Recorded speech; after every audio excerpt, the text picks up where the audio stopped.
Hello, YouTubers, friends, compatriots, bootlicker shills, debt slates, serfs, peasants, vassals, minions, meat sacks. I'm Useful Idiot. Welcome.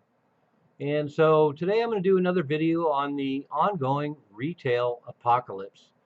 And I've done quite a few videos over the years, over the last 10 or 15 years, on the degradation and deterioration and collapse of the retail industry. And of course, a number of reasons we already know that people's buying habits have changed and a lot of shopping is done online, and that just continues to expand. And now we have a lot of pressures because of inflation as well.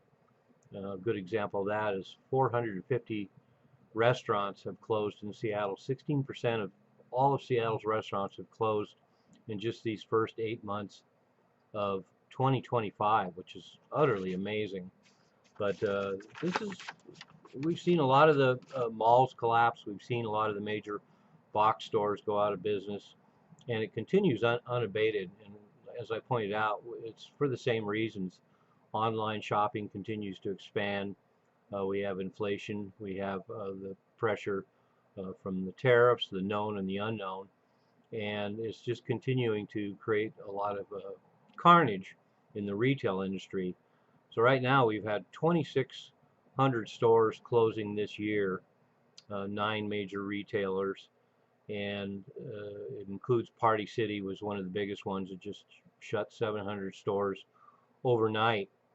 And we also have GameStop closed 590 stores. Joann is closing 500 stores. Big Lots is closing 480 stores. Walgreens is closing 450 stores. Family Dollar's closing 370 stores, and that's after closing 600 stores in 2024. Even Starbucks is closing 100 stores. Macy's 66 stores. Kroger 60 stores. Kohl's 27 stores, and JCPenney 8 stores with 120 more up for sale. And of course, that's in addition to over 2,800 stores that closed in 2024. So between 2024 and halfway through 2025, we're talking about 5,000 stores that have closed. And so the retail landscape continues to evolve, and apparently we're going to see a lot more of this. There's people out there now predicting that in 4 more years, over the next 4 years, we're going to lose 45,000 stores. So needless to say, by 2030, the retail sector of the country and the world will look drastically different. And let's remember that with the closing of all these stores, 5,000 stores uh, between last year and this year so far, and then projections going forward to 2030, that's a lot of people that are going to be out of work. And with all these different stores closing, the opportunities in retail will become less and less. So the economy will continue to have a lot of fragility in the retail sector.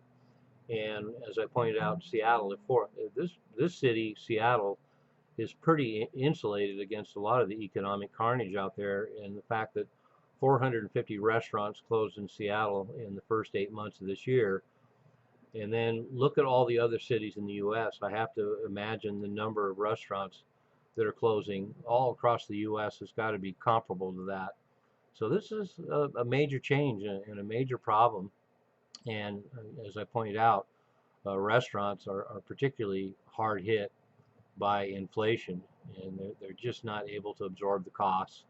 And even some of these delivery services, particularly here in Seattle, like Grubhub and DoorDash, the city decided to tag on an extra $5 to your bill to try and guarantee these drivers $26 an hour. But of course, the result you would expect, their business has dropped over 25%, and it's just gotten prohibitive. You order a burger, fries, and a Coke, and have it delivered by DoorDash, and it's going to cost you over $30.